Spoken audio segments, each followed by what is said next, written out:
Today I'm going to show you how to turn this rock into a ring. The first thing that we're gonna do is obviously we need to find the stone that we're gonna be using for our piece. So I did a little bit of research on this location and we're gonna look for agate and jasper. So I know there's gonna be reds and blues, so we're looking for little clues. I usually follow a wash or some sort of pathway up the mountain where material might be getting pushed down and broken up into smaller pieces. And I'll kind of follow that little snake trail all the way up until I find the source of the material that I've been finding.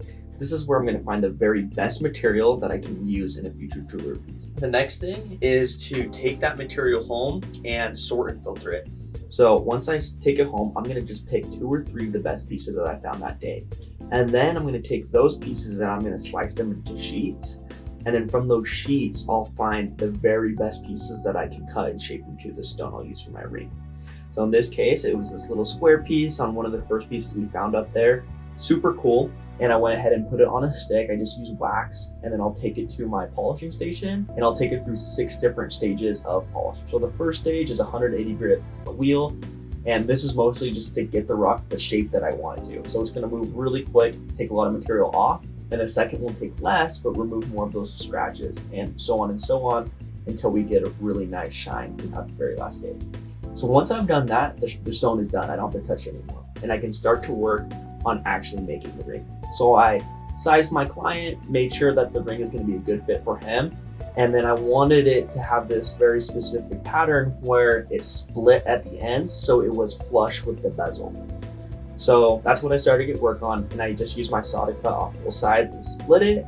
And then once I had that done, I could go ahead and start working on the bezel itself. This bezel is going to set the tone for the rest of the ring. So it's really important that I get this right. I'll wrap the bezel around it, make sure it fits real nicely. On this one, I want to give a little bit of a higher bezel because I know I might be curving the base plate a little bit later, so I want to give myself some extra wiggle room on the bezel. Next, you got to joint that bezel to a base plate that you're flying down. And then I was able to joint that with the ring that I made earlier. Then I'm going to go ahead and actually add the stone in. So you want to be careful not to scratch the stone or ruin any of the polishing work that you've done on the ring prior.